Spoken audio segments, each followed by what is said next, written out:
हमें यहाँ पर भी अपना एक ना एक ब्रांच खोलना ही चाहिए। हाँ, मैं कल ही वर्कर लगाता हूँ जो एक नई कंपनी बनाना स्टार्ट करेगा।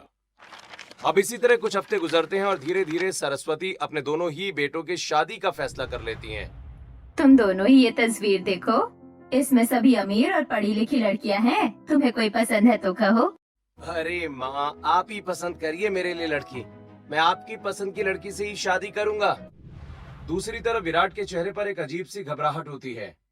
रणवीर भैया, आपने तो मम्मी की पसंद से शादी करने का फैसला ले लिया, लेकिन बड़े भैया बोलना तो दूर, लड़की की तस्वीर तक नहीं देख रहे हैं। क्या हुआ भैया? जल्दी कोई लड़की पसंद कीजिए ना, फिर हमारे घर में भी ग्रैंड पार्टी होगी। हाँ हाँ बिल्कुल, शादी काफी धूमधाम से करूंगा मैं अपने दोनों ही बेटों की। ये सुनकर विराट मायूस होकर अपने कमरे में चला जाता है। वहीं बाकी लोग फोटो देखते हैं। अब इसी तरह कुछ हफ्ते गुजरते हैं और एक बार फिर से सरस्वती कुछ लड़कियों की तस्वीरें लेकर अपने बेटे के पास आती है। बेटा, मैंने फैसला किया है कि अब मैं तुमसे नहीं पूछूंगी कि तुम्हें कोई लड़की पसंद भी है कि नहीं। अब मैं जिससे बोलूंगी तुम उसी से शादी करोगे। और देखो, मुझे ये लड़की पसंद है। अब ये सुनकर चुपचाप विराट घर के टेरिस पर आ जाता है। घर वाले तो हाथ धो के मेरे पीछे पड़ चुके हैं। अब मैं इन्हें कैसे बताऊं कि मैं गरीब लड़की से प्यार कर बैठा हूँ। आइए आइए, मेरे ठेले से हरी भरी ताजा सब्जियां लेकर जाइए।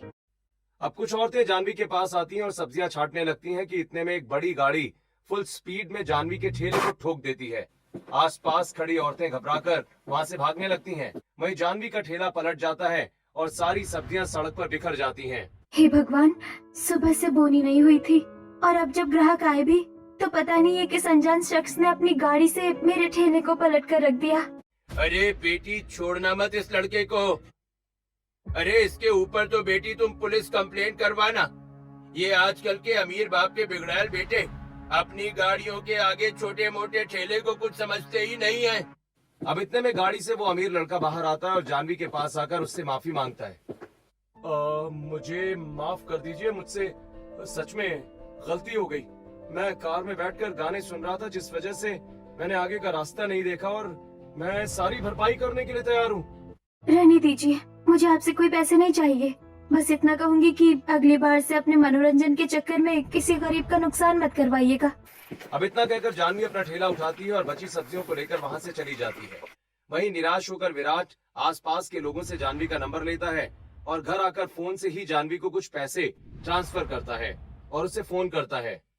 हाँ जी, कौन? जी मैं विराट हूँ। मैंने कुछ पैसे ट्रांसफर किए हैं। मेरी वजह से आपका इतना नुकसान हुआ। अरे, मैंने कहा था ना कि मुझे कोई पैसे नहीं चाहिए। देखिए, मैं जान चुका हूँ कि आप एक नेक दिल लड़की हैं, लेकिन आप ये पैसे रख लीजिए प्लीज। एक दोस्त के नाते ही सही। मैं आप पर कोई एहसान नहीं कर रहा हूँ। अब इस दिन के बाद से जानवी और विराट की बातें शुरू हो जाती हैं और फिर ये दोस्ती कुछ ही महीनों में प्यार में बदल जाती है। मैं बेचैन हो रहा हूँ। मैं उसे फोन करता हूँ। अब विराट जानवी को फोन करता है। जानवी अपनी माँ के साथ बैठी होती है। जानवी बेटी, किसका कॉल आ रहा है? उठा ले। हाँ माँ, मैं अभी आती हूँ। अब जानवी फोन लेकर कमरे में आती है। हेलो विराट, तुम्हारी आवाज इतनी दबी दबी सी क्यों आ रही है? तुम मायूस हो क्या किसी बात से? मैं सच में बहुत परेशान हूँ जानवी। मुझे अब तुम्हारी और अपनी चिंता होने लगी है। हमें शादी कर लेनी चाहिए। शादी? लेकिन तुम एक अमीर घर से हो विराट, तुम्हारी फैमिली मानेगी? नहीं मानेंगे, कभी नहीं मानेंगे। लेकिन मैं किसी और लड़की से शादी नहीं कर सकता। अच्छा, घबराओ मत, हम कल मिलकर बात करते हैं। अब फोन रखकर विराट नीचे आता है। तभी सरस्वती कहती है, देखो बेटा, मैंने अपनी मर्जी से तुम्हारे लिए एक लड़की पसंद कर ली है और अब कुछ ही हफ्तों में तुम दोनों भाई की शादी एक साथ होने वाली है। अब ये सुनकर विराट बहुत ज्यादा घबरा जाता है। अब अगले दिन विराट जानवी से मिलने एक कॉफी शॉप पर आता है। जानवी, मैं बहुत परेशान हूँ। मुझे तुम्हारे सिवा कोई और नहीं चाहिए यार अपनी जिंदगी में। विराट, मैं समझती हूँ, लेकिन मुझे नहीं लगता कि तुम्हें मुझ जैसी गरीब लड़की के लिए अपने घर में वाद विवाद करना चाहिए। जानवी, मैं जानता हूँ कि तुम सिर्फ और सिर्फ मुझे समझाने की कोशिश कर रही हो, लेकिन तुम इस बात को गांठ बांध लो कि मैं शादी तो तुमसे ही करूंगा, चाहे मुझे कुछ भी करना पड़े। इतना कहकर गुस्से से विराट वहां से चला जाता है। जानवी ये देख घबरा जाती है। अब कुछ ही हफ्तों में विराट का घर सुंदर एलईडी लाइट से सजने लगता है। और फिर इसी तरह दोनों भाई की हल्दी की रस्म होती है। मेहमान दोनों भाइयों को हल्दी लगाते हैं। दूसरी तरफ उनकी छोटी बहनें सिमरन और अदिति स्टाइलिश पीले लहंगे में डांस कर रही होती हैं। सरस्वती, तुम्हारे दोनों ही बेटे पीले कुर्ते में चेहरे पर हल्दी लगाए किसी राजकुमार से कम नहीं लग रहे हैं। आशा करती हूँ कि तुमने अपने बेटों के लिए कोई अमीर घर की राजकुमारी ही ढूंढी होगी। अरे हाँ बिल्कुल, जब सरस्वती खुद इतनी अमीर है तो बहू भी अमीर घर की और सुंदर स्टाइलिश पहनावे वाली ही लेकर आएगी। तभी घमंड में चूर सरस्वती कहती है, हाँ बिल्कुल, तुम दोनों ठीक समझ रही हो। जब मैं अमीर हूँ तो मेरी बहू भी तो अमीर ही होगी ना। मैंने अपने दोनों बेटों के लिए बहुत सुंदर और अमीर घर की लड़की ढूंढी है। मम्मी ठीक कह रही है, हमारे घर में स्टाइलिश भाभी आएगी तो हमारे घर की खुशियों में चार चांद लग जाएंगे। हाँ, मैं तो अपनी दोनों भाभी के साथ बहुत एंजॉय करूंगी।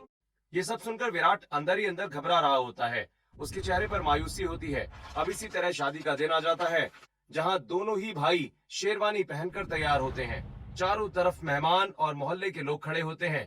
वहीं दोनों दुल्हन भी स्टाइलिश लहंगे में अपने परिवार वालों के साथ खड़ी होती हैं। भाई मुहूर्त निकलता जा रहा है। यहाँ एक दूल्हा है, एक दूल्हा कहीं नजर नहीं आ रहा। दूल्हे को बुलाइए। रणवीर बेटा, तुम यहाँ हो तो तुम्हारा बड़ा भाई विराट कहाँ है? पापा, जब मैं कमरे से बाहर आ रहा था तो भैया कह रहे थे कि तुम जाओ, मैं अभी आता हूँ। अब घनश्याम फोन करता है। पता नहीं कहाँ है, फोन भी उठ नहीं रहा इसका। मैं देख कर आता हूँ। अब घनश्याम कमरे में आता है, जहाँ कमरे में विराट नहीं होता है। अब घनश्याम घबरा कर बाहर आता है। अरे दूसरा दूल्हा कहाँ है भाई? जल्दी कीजिए, मुहूर्त निकल रहा है।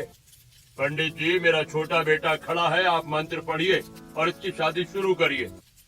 रणवीर ये सुनकर घबरा जाता है और अपने पिता के आदेश को मानते हुए वो मंडप में जाकर अपनी पत्नी के साथ बैठता है।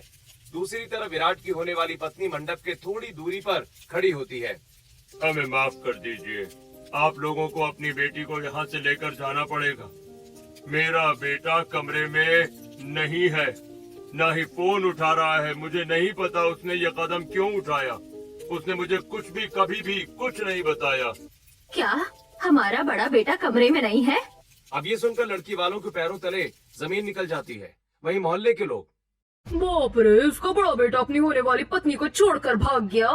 क्या लड़का भाग गया? पक्का किसी दूसरी लड़की का चक्कर होगा।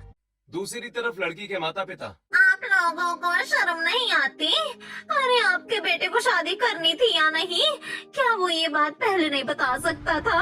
आपके बेटे के चक्कर में मेरी बेटी की भरी महफिल में बेइज्जती हो रही है। माँ, पापा, क्या आप लोग ने देख परख कर रिश्ते के लिए हाँ नहीं करा था? पता नहीं किस घटिया लड़के से मेरी शादी की बात की जो मुझे मंडप पर छोड़कर भाग गया। वहीं दूसरी तरफ विराट शेरवानी में जानवी के घर में खड़ा होता है।